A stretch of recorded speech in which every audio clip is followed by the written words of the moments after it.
Welcome to a special episode. This is not a Dualsport adventure. I am sitting in the saddle of my father's Suzuki Boulevard M90.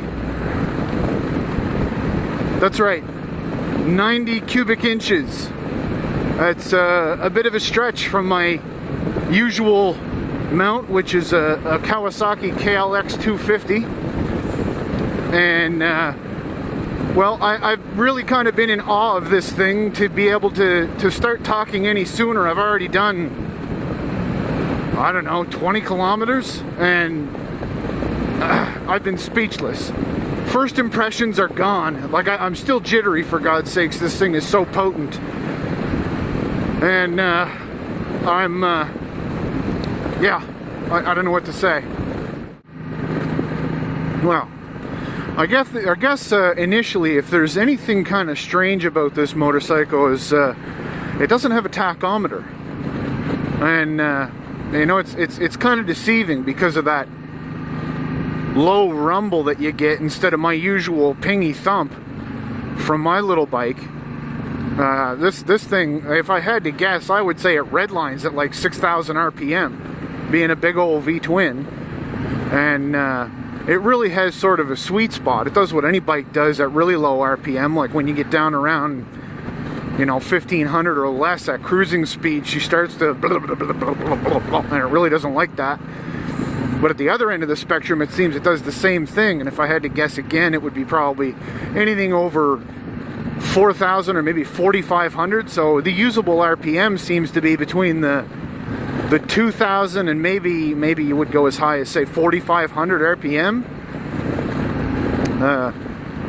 It seems to be geared, well, obviously the displacement gives it enough torque, despite the you know, perceivably short RPM range.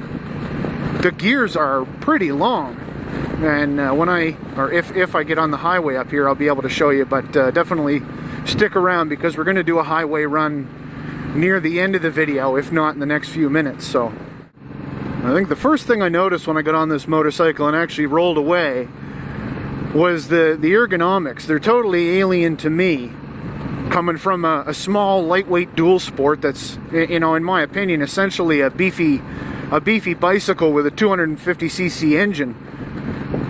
And this thing is, you know, technically very much a hog. I don't know if you can call a Japanese bike that, but you know, it's beefy, and yet these flat bars have got me leaned over like I'm on a sport bike, which is kind of unusual. And when I first attempted to roll away from a stop sign, I lifted my legs up expecting my pegs to be sort of just in front of my hips. If you drew a line from the ground up to my hips vertically, that's where I expected the pegs to be, and almost, well, I stalled, so I almost sort of stumbled away there until I realized the pegs were actually in front of me, which was funny. So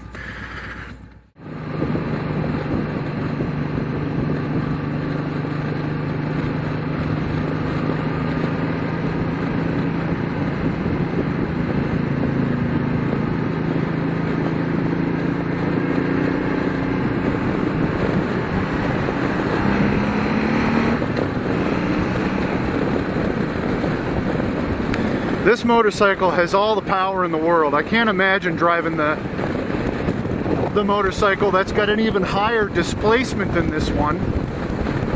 The M109, 109 cubic inches, seems ludicrous. Like, I've made no effort whatsoever to get on this highway, and obviously I'm coming from a 250. How many times am I going to say that during this video?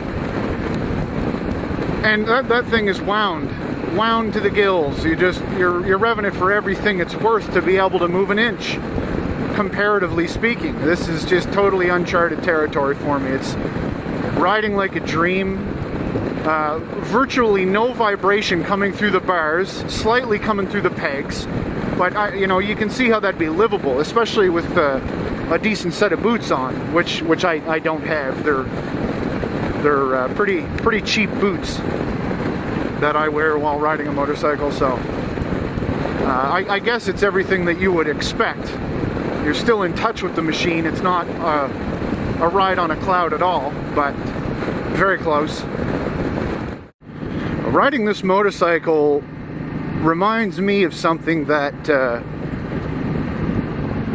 fellow rider who puts videos on YouTube, I can't even call him a vlogger, I guess that's what he would be called, but doesn't actually talk during his vlogs unless he's speaking to somebody face to face while riding. And that's Royal Jordanian, and he recently did a frequently asked question video where he answered a whole bunch of questions from his viewers, which I thought was pretty cool. Taking the time to do that, it takes a lot of effort to edit a video like that, so I'm sure, oh, I appreciated it. It was pretty cool. I didn't ask any questions, but a lot of folks asked some great ones. That was a neat video. And one of the questions, I can't remember how the question was stated, but his answer was something about the size of the motorcycle or the power of the motorcycle doesn't matter. What matters is the link between the rider's brain and the hand that operates the throttle. And I couldn't agree more completely, because this motorcycle still got me on pins and needles. It's so potent. And of course, it's my father's motorcycle, so I definitely want to take as good a care of it as I can, and ride responsibly, because the last thing I need is to bring it home with any dents or scrapes. And yeah, this is not something that I ever really want to go through on my bike or this one, so I think we're going to ride pretty tame.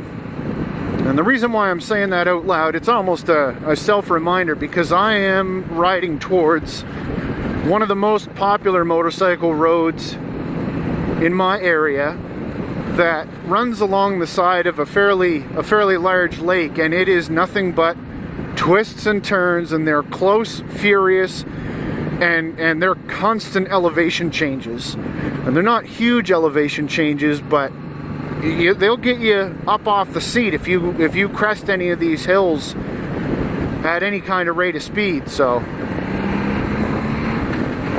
that should be fun, and we'll get to that in a minute. Oh, there, now see? I don't know if you can see that, but I'm not even touching it. And I grabbed one gear and gave it just a nudge and ran it from 60 up to 120 and didn't even realize I was doing it. And that I think is everything to do with obviously the displacement of the motorcycle and the low RPM operating range. But these tires, like, I can't remember the last time I was on a motorcycle other than South Shore Sumo's bike that had smooth road tires. Like, my little things are like, I got knobbly off-road tires on my bike, and it's really buzzy on roads like this, and you know you're riding on knobby tires, but that's just not the case with this thing. It's just rolling smooth. There's nothing to it. As always, thanks for watching. Time to enjoy the twisties. Click here if you want to see that video.